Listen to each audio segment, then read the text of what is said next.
Hello, my friend. I want you to find a quiet moment, wrap yourself in a soft blanket, and gently close your eyes. Take a slow, deep breath in and let it go. With every exhale, feel your body grow a little heavier, a little more at ease. Relax your mind and let go of the worries of the day. Allow the thoughts to drift away like clouds in the night sky. Cover yourself with your blanket, get cozy, and if it helps you, turn off the lights so the darkness can guide you deeper into rest. Welcome to a place where time slows down and the moonlight becomes your gentle companion. Tonight, we'll wander through silent mountains and ancient forests where the stars above carry stories just for you. Your journey to peaceful sleep begins now.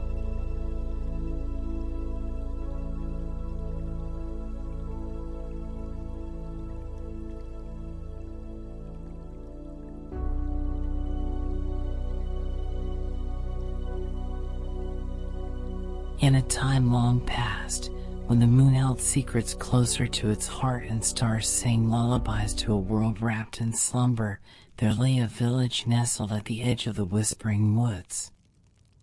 This was not a forest of ordinary trees, but one where ancient spirits resided, where the wind carried forgotten melodies, and where every rustle of leaves was said to be a whispered tale from centuries gone by.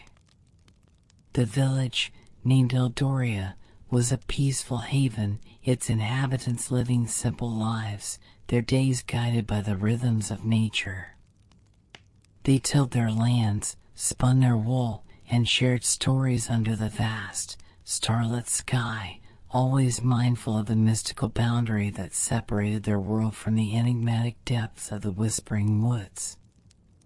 Among them was Elara, a young woman whose spirit was as luminous as the morning dew and whose heart beat with an insatiable curiosity.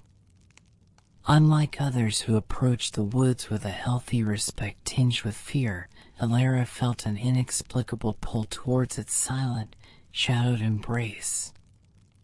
From her earliest memories, she had been drawn to its edge, watching the interplay of light and shadow, listening to the soft, sibilant sounds that seemed to beckon her closer.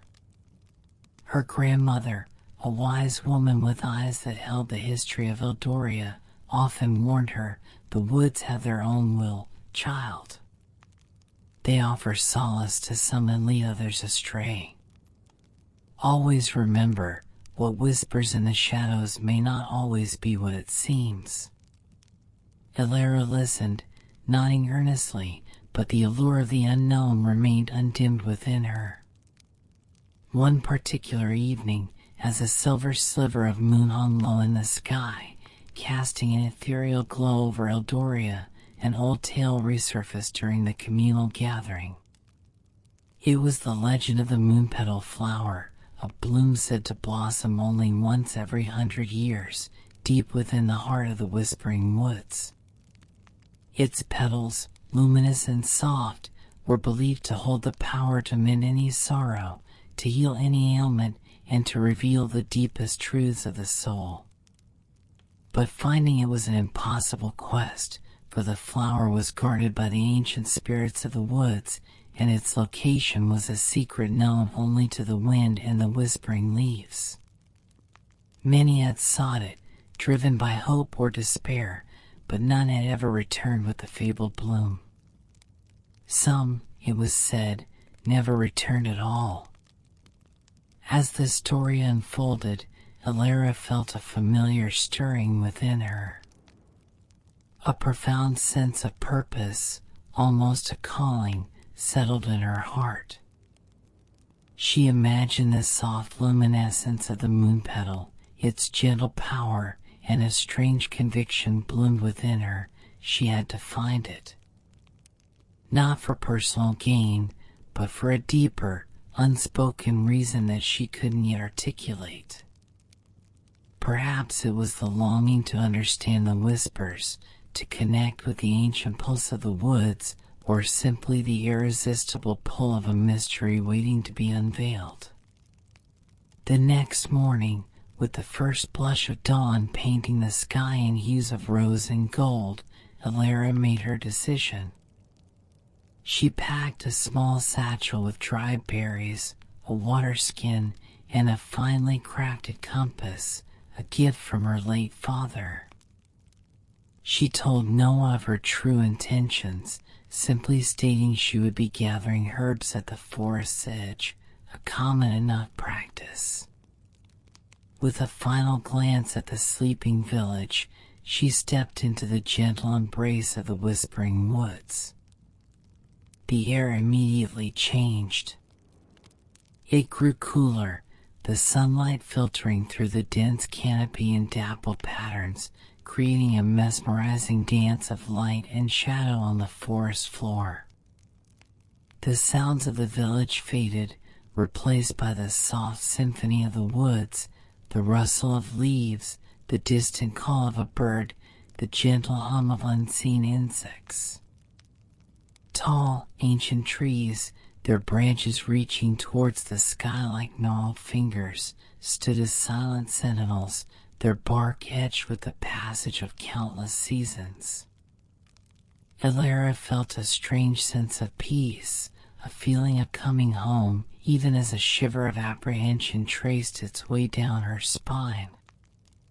She followed a winding deer path, her feet treading softly on the moss-covered earth. The compass, usually a reliable guide, seemed to spin and waver, as if disoriented by the magic of the woods. Elara smiled, understanding that conventional tools held little sway here. Her grandmother's words echoed in her mind, "The woods have their own will." She decided to abandon the compass, relying instead on her instincts, the subtle shifts in the air, and the inexplicable pull that seemed to guide her deeper. Hours turned into what felt like days. The path grew fainter, eventually dissolving into a tapestry of roots and fallen leaves. Elara found herself surrounded by trees she had never seen before, their forms unique and breathtaking. Some had bark that shimmered like moonlight, others bore leaves of iridescent green, and one ancient oak seemed to watch her with a multitude of knot-like eyes. She ate her berries, drank her water, and pushed onward, her determination unwavering. As dusk began to settle, painting the sky in shades of deep violet and indigo, Elara stumbled upon a clearing. It was unlike any she had ever seen. The ground was covered in a carpet of luminescent moss, casting a soft, otherworldly glow.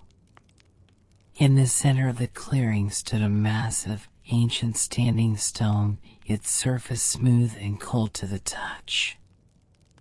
Etched into its weathered face were symbols she didn't recognize, swirling patterns that seemed to shift and dance in the faint light.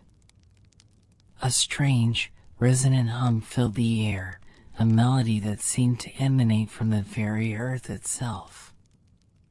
Elara approached the stone cautiously, her heart thrumming with a mixture of awe and trepidation.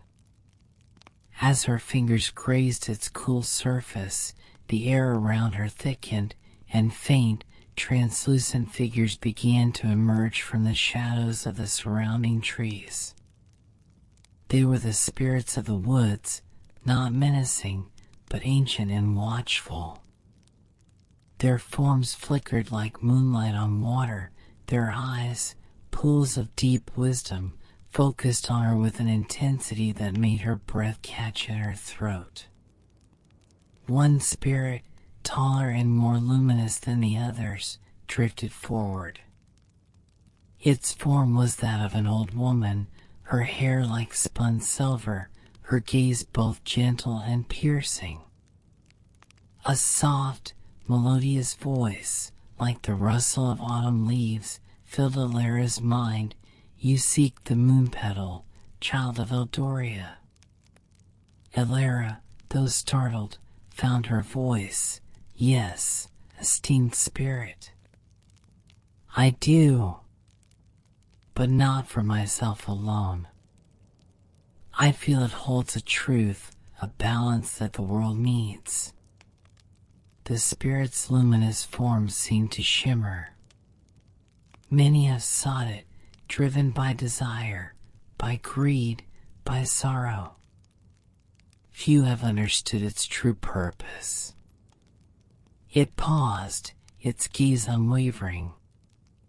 The Moonpetal does not grant wishes, young one. It reflects the heart of the seeker. Its power lies not in its petals, but in the journey to find it and the wisdom gained along the way. Elara listened intently, a new understanding dawning within her. The legend was not a simple quest for a magical object, but a test of spirit, a pilgrimage of the soul. To truly find the Moonpetal, the spirit continued, its voice a gentle resonance, you must first journey through the grove of whispers. It is there that the past and present intertwine, where illusions dance and truths are veiled. Only by discerning the genuine from the false can you proceed. With a soft, almost imperceptible gesture, the spirit indicated a path Elara had not noticed before, hidden behind the standing stone.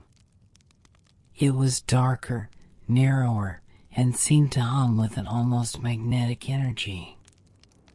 Taking a deep breath, Elara thanked the spirits, feeling their ancient eyes watch her as she stepped onto the newly revealed path. The air immediately grew denser, cooler, and the faint, melodious hum intensified. She knew, with an unwavering certainty, that she was now truly entering the heart of the Whispering Woods. The journey had only just begun, and the secrets of the Moonpetal flower awaited their unraveling deep within the mystical embrace of the Grove of Whispers.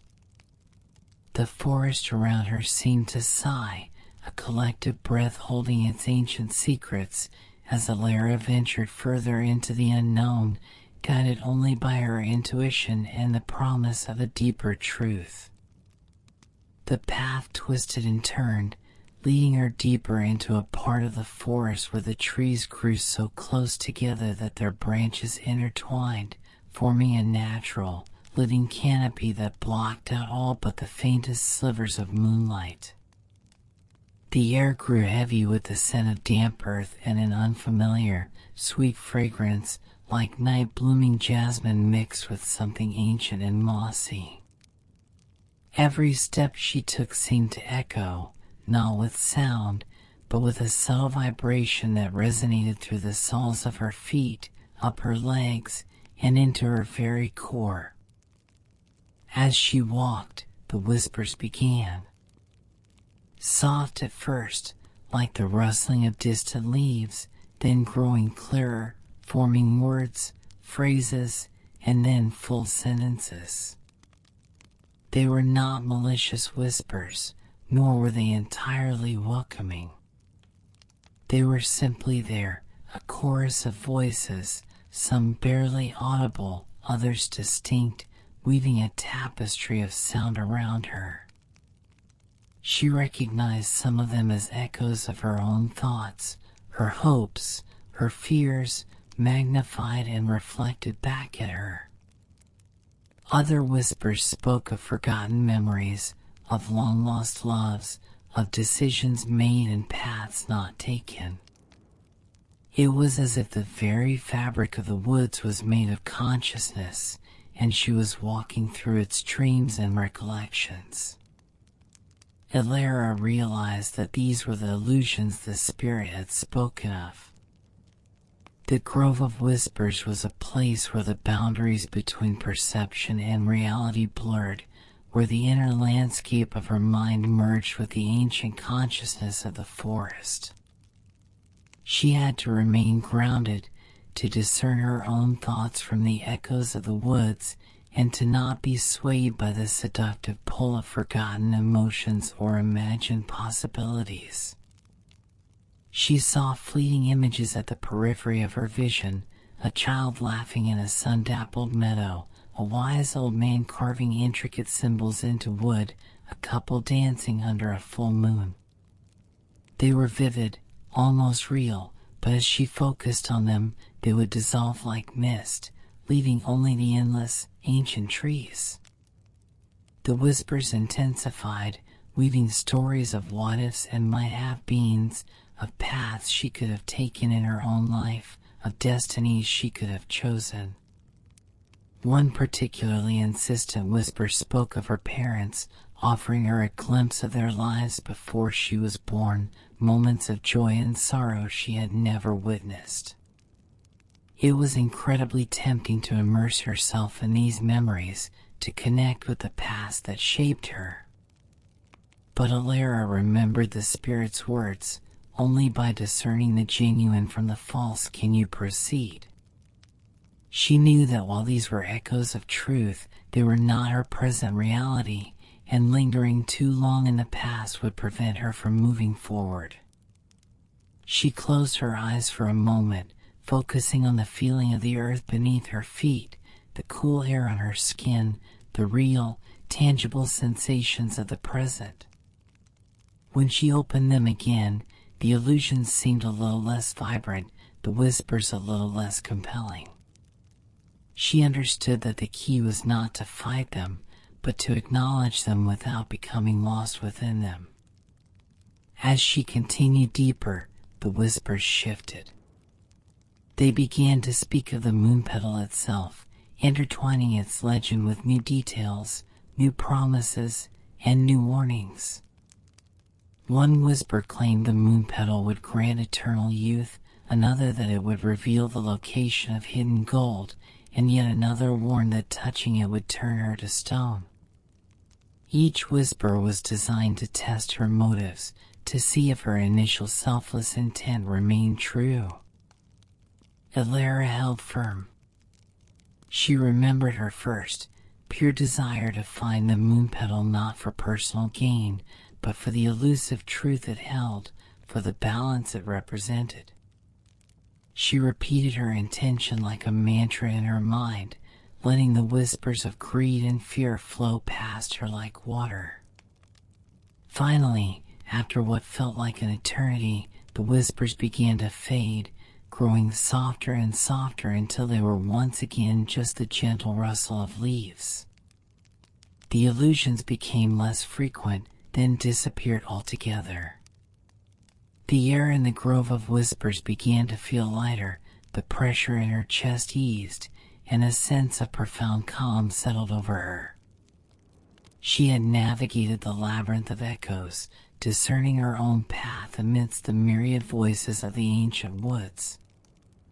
Ahead of her, the trees began to thin, and a faint, silvery light pulsed through the canopy. It was not the light of the moon or the sun, but something softer, more ethereal. Her heart quickened with anticipation. She knew, with an absolute certainty, that she was approaching the heart of the Moonpetal's sanctuary. Breaking through the last veil of trees, Elara stepped into a clearing that took her breath away. It was a haven of otherworldly beauty, bathed in the soft, pulsating silver light she had glimpsed. The clearing was circular, enclosed by ancient, glowing trees whose leaves shimmered with an inner luminescence. The ground was covered not in moss, but in a fine, soft dust that sparkled like countless tiny stars. And there, in the very center of the clearing, growing from a bed of luminous pebbles, was the Moonpetal flower. It was unlike anything she had ever imagined. Not a grand, flamboyant bloom, but delicate and exquisitely beautiful. Its petals, soft as moonlight, were an iridescent silver, radiating a gentle, pulsating glow that illuminated the entire clearing.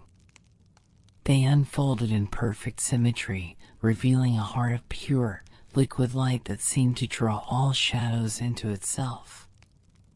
The air around it hummed with a quiet, powerful energy, a feeling of deep peace and ancient wisdom. Elara approached it slowly, her footsteps making no sound on the stardust ground. She knelt before it, tears welling in her eyes, not of sadness, but of profound wonder and a sense of culmination.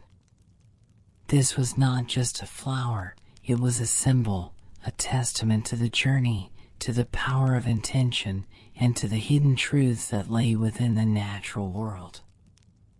As her gaze rested upon the luminous petals, a vision unfolded in her mind. It was not a chaotic torrent of images, but a serene, flowing river of understanding. She saw the interconnectedness of all living things, the delicate balance of nature, the wisdom held within the ancient trees, the quiet strength of the mountains, and the endless cycle of life, death, and rebirth. She understood that the true healing and truth of the Moonpetal was not a magical bestowal, but an awakening of inner wisdom, a profound connection to the universal consciousness that permeated all existence.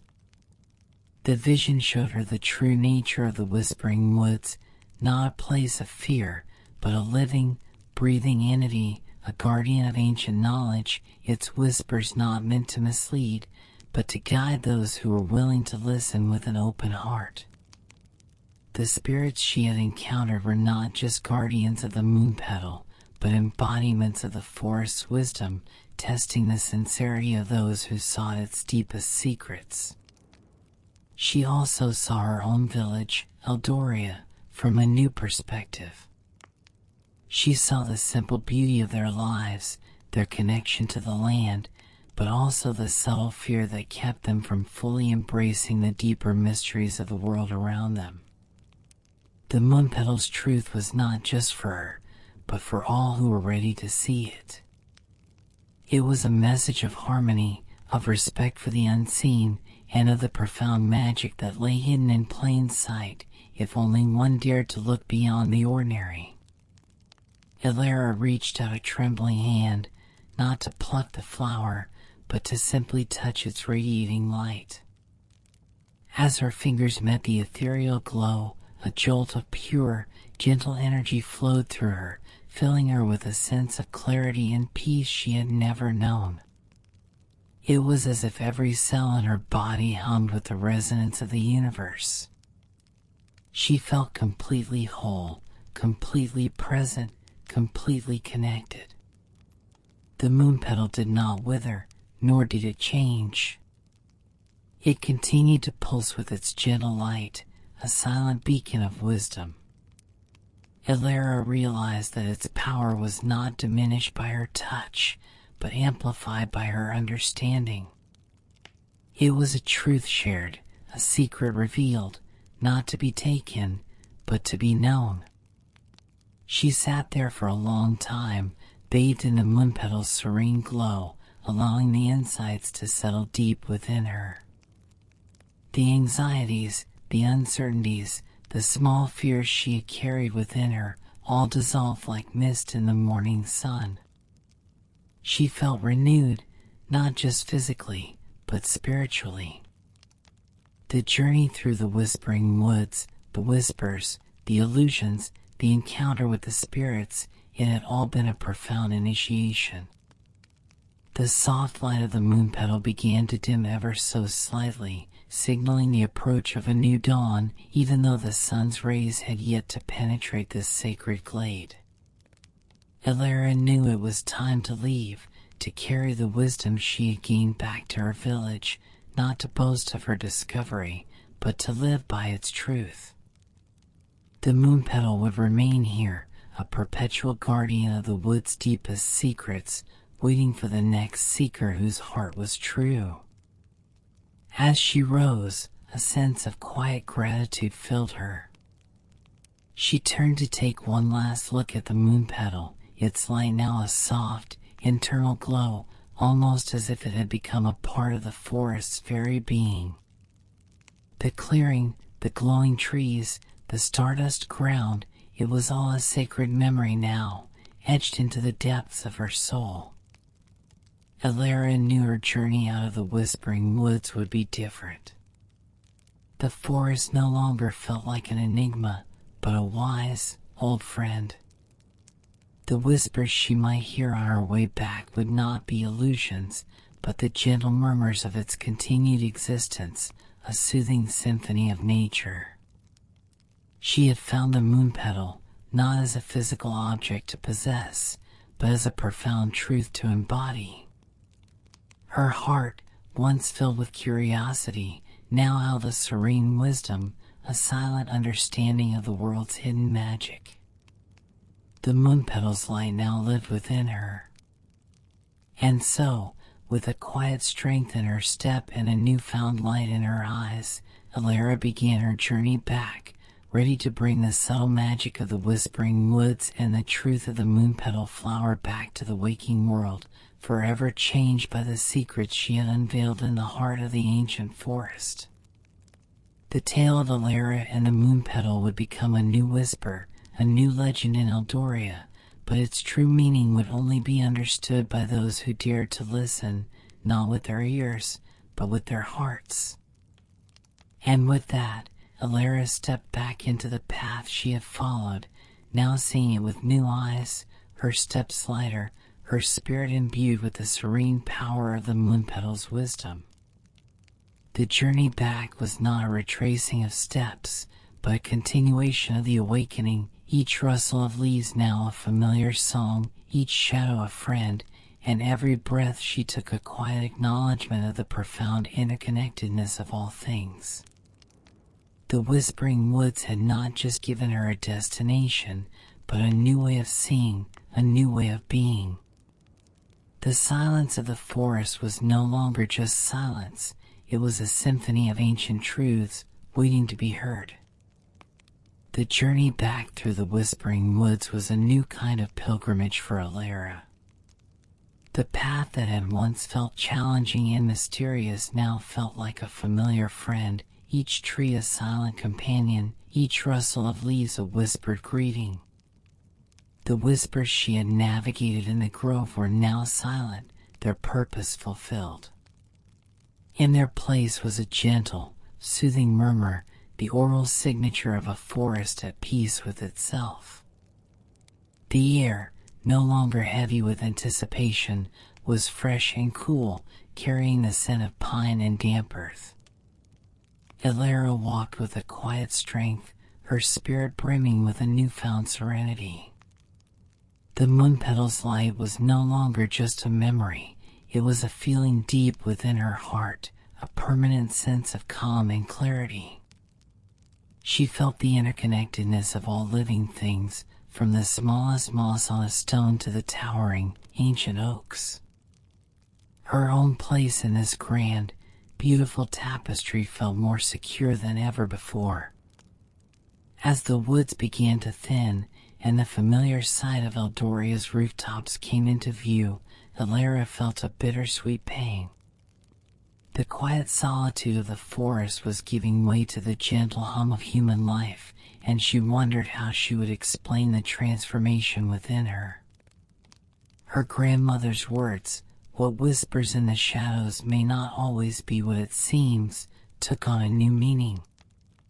The true magic wasn't in the external journey, but in the internal awakening.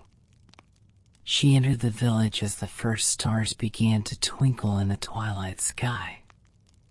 Her grandmother, seated on her porch, looked up, her wise eyes meeting Elara's. There was no need for words. The old woman saw the light in her granddaughter's gaze, the quiet wisdom in her stance. She simply smiled, a knowing, gentle expression that spoke volumes. Elara sat beside her, and as the night deepened, she began to tell the story, not of a quest for a magical flower, but of a journey to find her true self. Elara told of the ancient spirits, the labyrinth of echoes in the grove of whispers, and the vision of interconnectedness the Moonpetal had granted her. She spoke not of a magical cure-all, but of a truth that resided within all things, waiting to be recognized. The story was told not with the excitement of a grand adventure, but with the soft, soothing cadence of a bedtime tale. Her grandmother listened, her hand resting warmly on Elara's. Word of Elara's journey spread through the village, but it was not the sensational myth they had expected. Instead, her story became a new kind of legend, a calming tale told to restless children and worried elders alike. Her quiet wisdom began to resonate with the people of Eldoria. They no longer saw the Whispering Woods as a place of fear, but as a silent, wise neighbor. Elara herself became a different kind of guide. She didn't lead quests for a magical flower, but instead, she taught the villagers how to listen. She would take them to the edge of the woods, encouraging them to sit and simply be present. Listen not for what the woods say, she would whisper, but for what they are. She taught them to feel the pulse of the earth, to find the peace in the rustling of leaves, and to understand that the greatest secrets are often found not in grand pronouncements, but in the quietest moments of life. The legend of the Moonpetal flower shifted. It was no longer a story of a distant, impossible quest, but a gentle reminder that true wisdom and healing are found within. The flower, they understood, was not an object to be possessed, but a state of being to be cultivated. As the years passed, Elara's hair turned to silver, her eyes still holding the peaceful light of the Moonpetal. She remained in Eldoria, a living bridge between the world of humans and the ancient heart of the Whispering Woods. Her legacy was not in a physical artifact, but in the peaceful hearts of her people. They learned to live in harmony with the natural world, guided by the quiet wisdom of a story that was no longer a myth, but a living, breathing truth. And so, as you drift into slumber, imagine Elara, sitting by the fire, her voice soft as moonlight, telling the timeless tale of a journey not to a magical place, but to the deepest, most serene part of her own soul. The echoes of the Whispering Woods and the gentle glow of the Moonpetal live on, not in a faraway forest, but in the quiet, peaceful depths of your own heart. All you have to do is listen.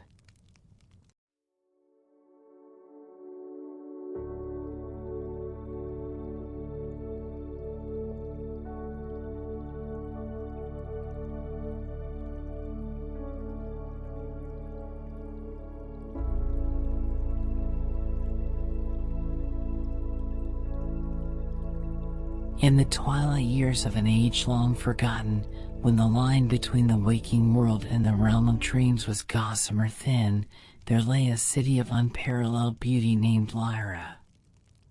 Perched on a cliff overlooking the shimmering azure sea, Elara was renowned not for its fortifications or its riches, but for its music. Every stone, every breeze, every ripple on the water seemed to sing.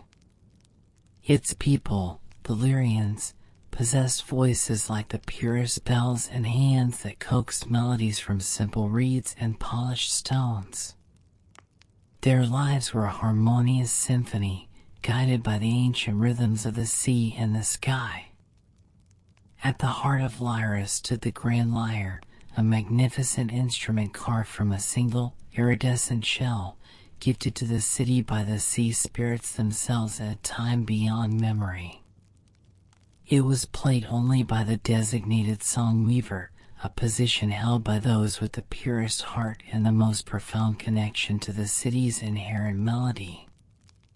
The song weaver's duty was to play the grand lyre at dawn and dusk, weaving protective harmonies around Elara, ensuring its prosperity and peace. The music was said to be so potent it could calm the fiercest storms, guide lost ships, and even lull the mighty sea leviathans into a tranquil slumber in the deepest trenches. Our story begins with Elian, the current song weaver, a young man whose fingers danced over the lyre's strings with a grace that brought tears to the eyes of all who heard him. His melodies were imbued with a gentle melancholy, a whisper of untold stories that captivated the soul. Yet, despite his gift, Elian carried a secret longing, a yearning to understand the deep song, an ancient, almost mythical melody rumored to be the very heartbeat of the ocean, the source of all Lyra's music. Legend spoke of this song being hidden in the abyssal plains, sung only by the oldest, wisest sea spirits. It was said to hold the power to unite all living things, but also to possess a profound sadness that could overwhelm mortal hearts. One crisp evening, as Elian played his vesper song, weaving threads of moonlight and starlight into his melody, a subtle tremor ran through the grand lyre. It was faint, barely perceptible, but Elian felt it deep within his bones. The usual clear resonance was tinged with a faint dissonance, like a single, mournful note struck amidst a joyous chord. Over the next few days, these tremors became more frequent, the dissonance more pronounced. The sea, usually so vibrant, began to grow strangely quiet. The playful dolphins that often swam close to the city's shores were gone, and the fishing boats returned with increasingly sparse catches.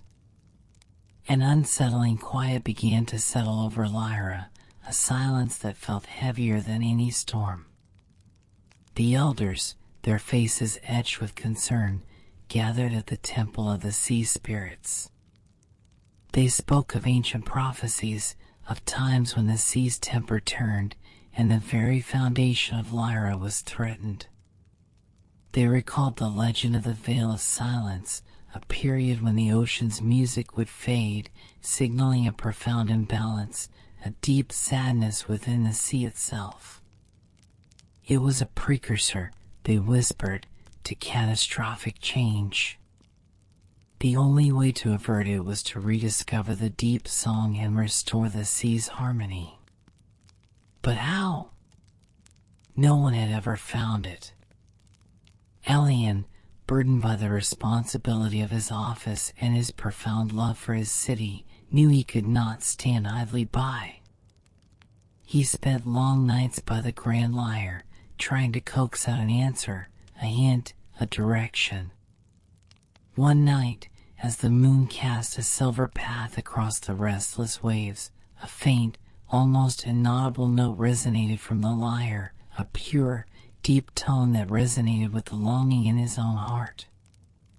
It was a note he had never heard before, yet it felt intimately familiar, like a forgotten memory stirring awake.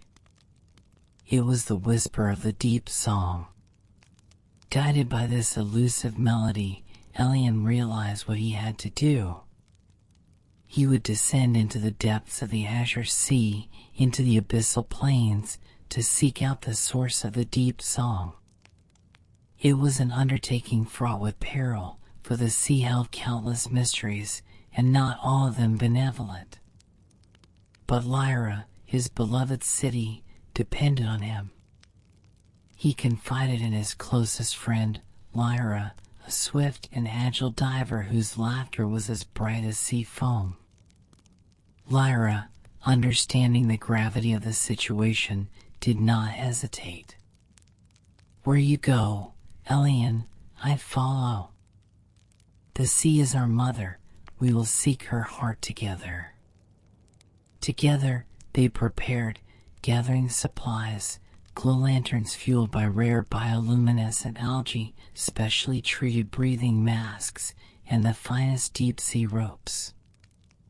Elian also took a small, intricately carved shell flute, his personal instrument, a comfort and a connection to his own music.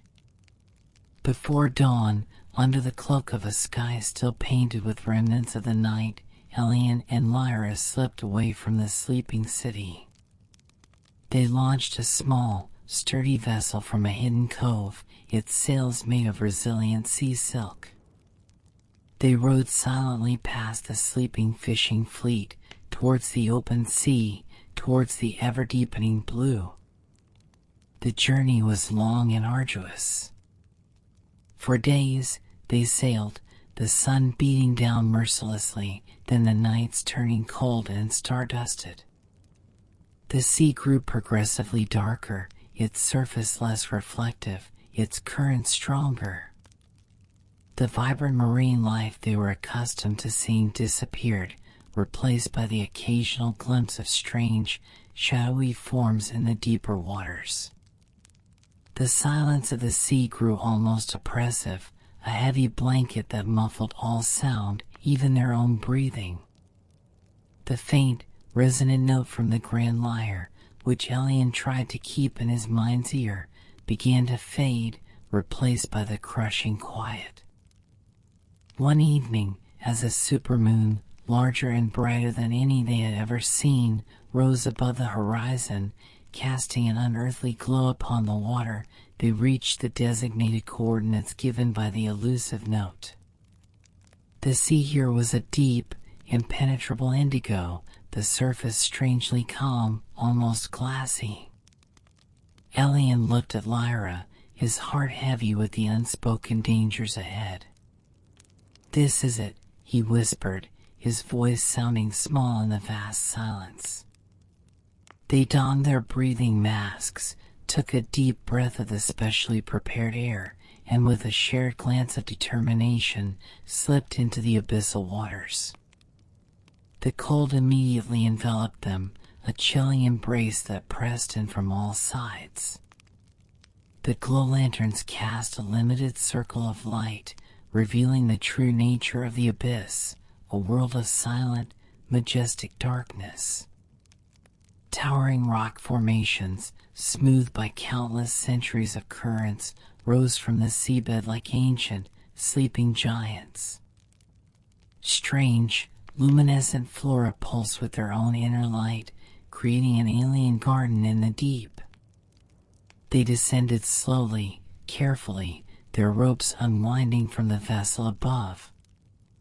The pressure increased with every meter, a constant, heavy presence. The silence was absolute, broken only by the steady rhythm of their own breathing and the soft, almost imperceptible hum of the glow lanterns.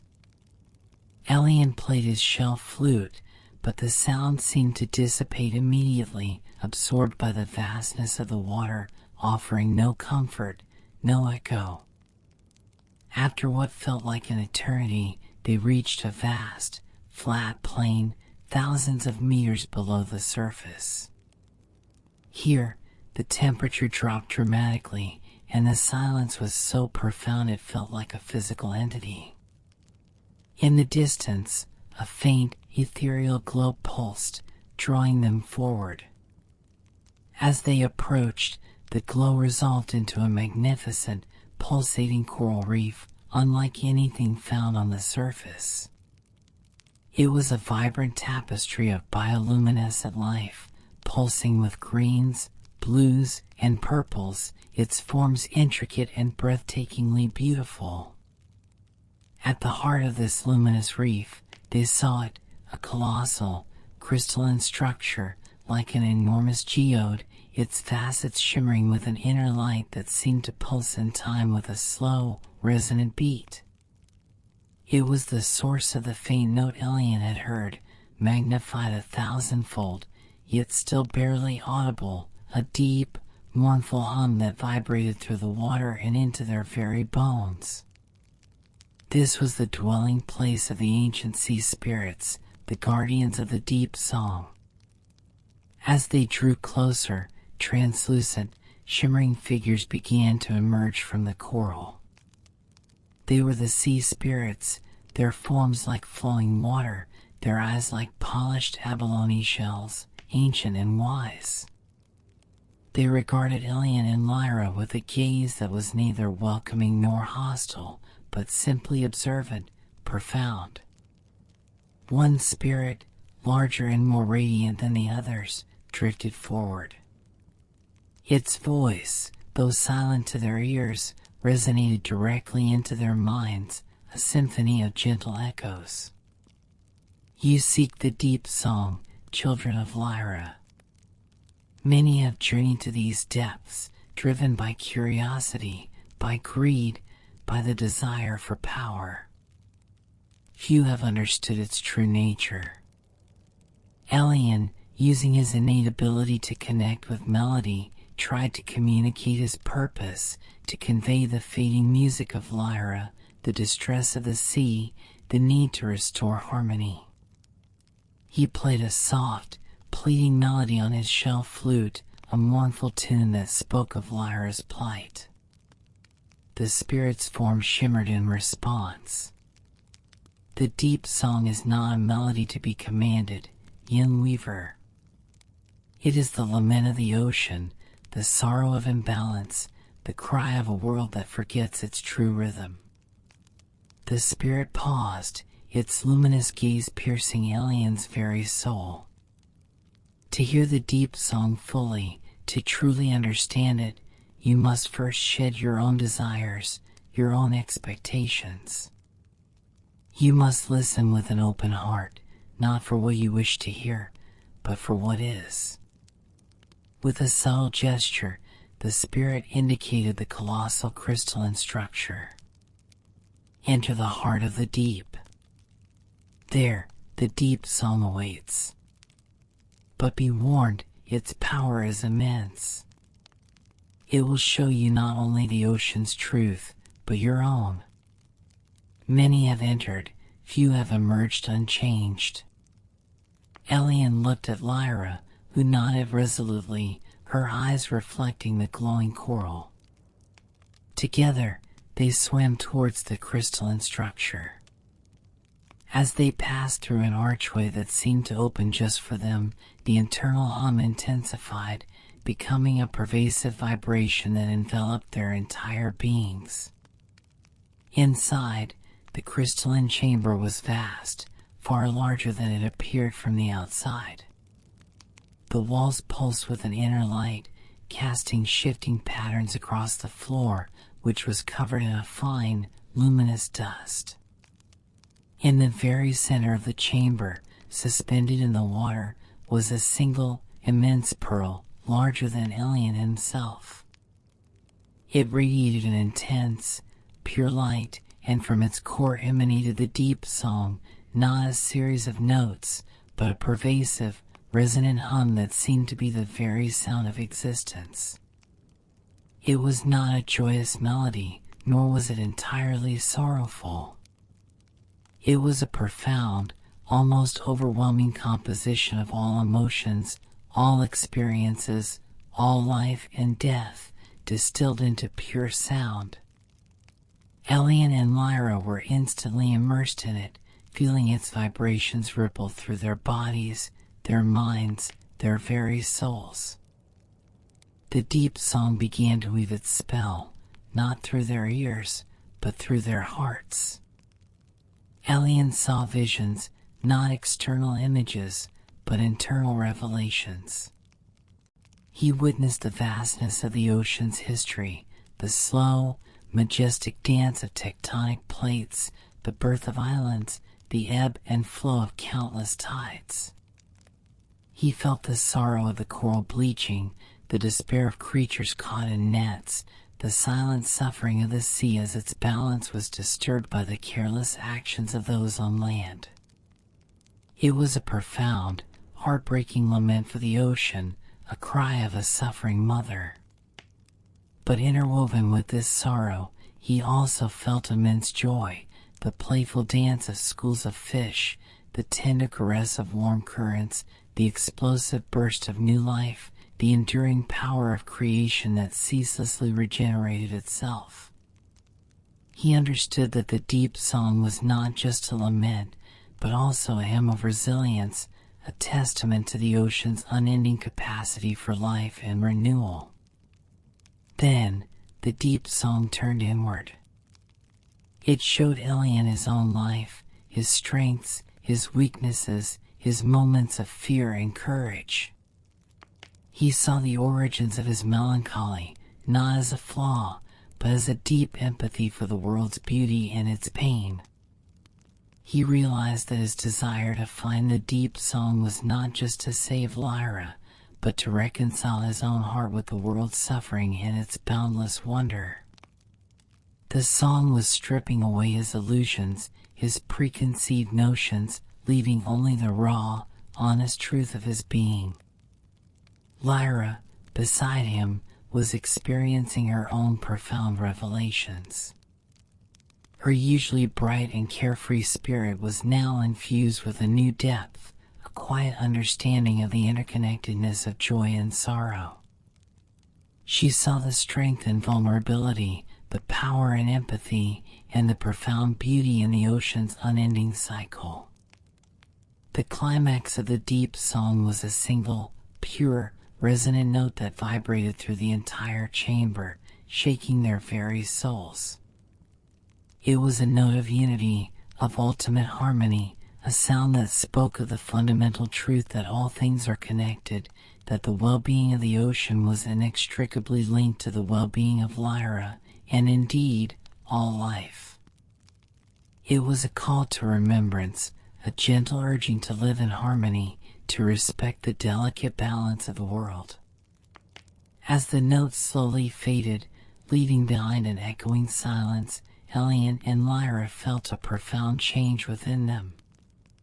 They were no longer just themselves, they were reflections of the deep song, imbued with its wisdom, its sorrow, and its endless hope. The weight of the world, which had once felt crushing, now felt like a shared responsibility, a gentle embrace. They understood that the deep song was not something to be played on an instrument, but a truth to be lived. They emerged from the crystalline chamber, their eyes alight with a new kind of understanding. The sea spirits, still watching, shimmered with a subtle approval. The radiant spirit that had first greeted them now pulsed with a brighter light. You have heard the deep song, children. Now, carry its truth. Lyra's fate rests not on a magical melody, but on the awakened hearts of its people. With renewed purpose, Elian and Lyra began their long ascent from the abyssal plains. The return journey was still challenging, but now they carried not the burden of a quest, but the lightness of profound understanding. The silence of the deep no longer felt oppressive, it felt like a repository of ancient wisdom. As they rose towards the surface, the darkness gradually gave way to the soft, shifting blues, and finally, the familiar dance of sunlight on water. They broke the surface under a sky painted with the soft hues of dawn. The air tasted sweet and fresh, and for the first time in what felt like an eternity, they heard the distant cry of a seagull, a sound that filled them with immense gratitude. The sea still felt quiet, but now, Elian knew why. The deep song had revealed its sorrow, its need for healing. They sailed back to Lyra, the city now a beacon of hope on the horizon. The song weaver and his friend, changed by their journey to the heart of the ocean, carried with them not a magical solution, but a profound understanding, a quiet wisdom, and the echoes of the deep song resonating in their very souls. The fate of Lyra, the beautiful city of music, now depended on how they would share this truth, how they would inspire their people to listen, not just with their ears, but with their hearts, to the song of the sunken city and the deep, abiding music of the world. The true symphony was yet to begin. The ascent from the abyssal plains was a slow, deliberate return to the familiar world. Every meter closer to the surface, the immense pressure lessened, and the deep, pervasive silence began to give way to the gentle hum of the ocean. Elian and Elara, still enveloped in the profound wisdom of the deep song, swam with a quiet grace, their movements now a silent ballet. They had entered the depths as seekers, driven by a desperate need to save their city, but they emerged as guardians, entrusted with a deeper truth. As they broke the surface, the air felt like a sweet gift, filling their lungs with renewed life. The sea, once so quiet, now held a new kind of song for them. It wasn't the vibrant symphony of old, but a gentle, melancholic rhythm, the quiet pulse of a world healing. It was the sound of resilience, of an enduring spirit, and of hope. The seagulls cried their familiar tune, the waves whispered against the hull of their boat, and Elian could hear it all, not just with his ears, but with his awakened heart. The veil of silence was not a punishment, but a call to listen more closely. They sailed back to Elara, the journey a gentle breeze of reflection. The city on the cliff, a beacon of hope in the morning light, looked the same, yet to their eyes, it was profoundly different. They had seen its reflection in the deep song, a beautiful, fragile melody in a world of immense power. Upon their return, the elders and the people of Elara gathered, their faces etched with a mixture of hope and anxiety. They expected a grand, heroic tale of battling sea beasts and retrieving a magical artifact. Elian and Elara gave them something far more powerful. Elian stood before the grand lyre, but instead of playing the old, familiar melodies, he played a new song. It was a simple, resonant tune that held within it the sorrow of the coral, the gentle strength of the abyssal currents, and the hopeful beat of the sea's enduring heart. It was a song of vulnerability and immense power, a melody of interconnectedness. He then spoke, his voice calm and clear, recounting their journey not as a battle, but as a listening. He told them of the deep song, not as a melody to be played, but as a truth to be lived. He explained that the sea's sadness was their own, a reflection of a world that had forgotten its place within the great harmony of nature. He taught them that the true way to heal their city was to first heal their relationship with the ocean. Elara, with her bright, clear voice, spoke of the creatures they had seen in the depths, the ancient spirits, and the immense, quiet beauty of the world below. She encouraged the fishermen to use lighter nets, to take only what they needed, and to sing to the sea as they worked, offering a song of gratitude. The farmers began to tend their soil with a deeper respect, understanding that the health of the land was tied to the health of the water. The people of Elara, at first confused, began to understand. They learned to listen to the whisper of the wind, the gentle lap of the waves, and the ancient stories held within the stones of their city. Elian continued to play his new melodies, not just on the grand lyre, but on his small shelf flute, teaching the children to create their own music from the natural world around them. The harmony of Elara was no longer just the sound of instruments, it was the quiet hum of a people in sync with the world. Over time, the quiet on the sea began to lift.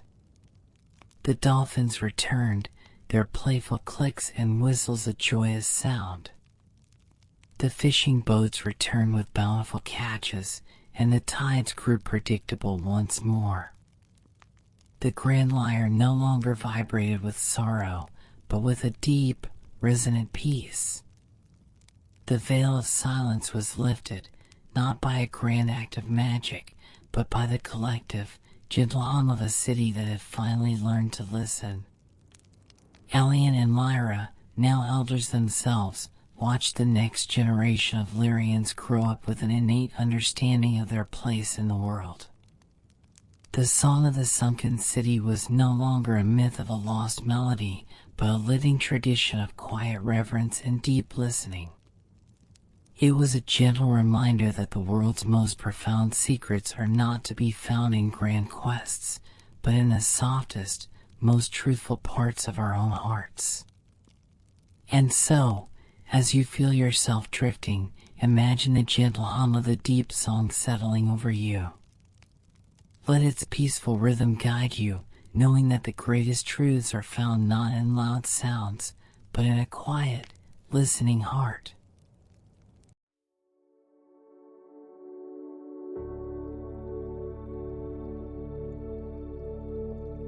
Feel the quiet peace of Lyra, the gentle pulse of the sea, and the calm that comes from knowing your place in the world. Let the wisdom of the Song of the Sunken City carry you into a deep and peaceful slumber. Good night. Sleep well.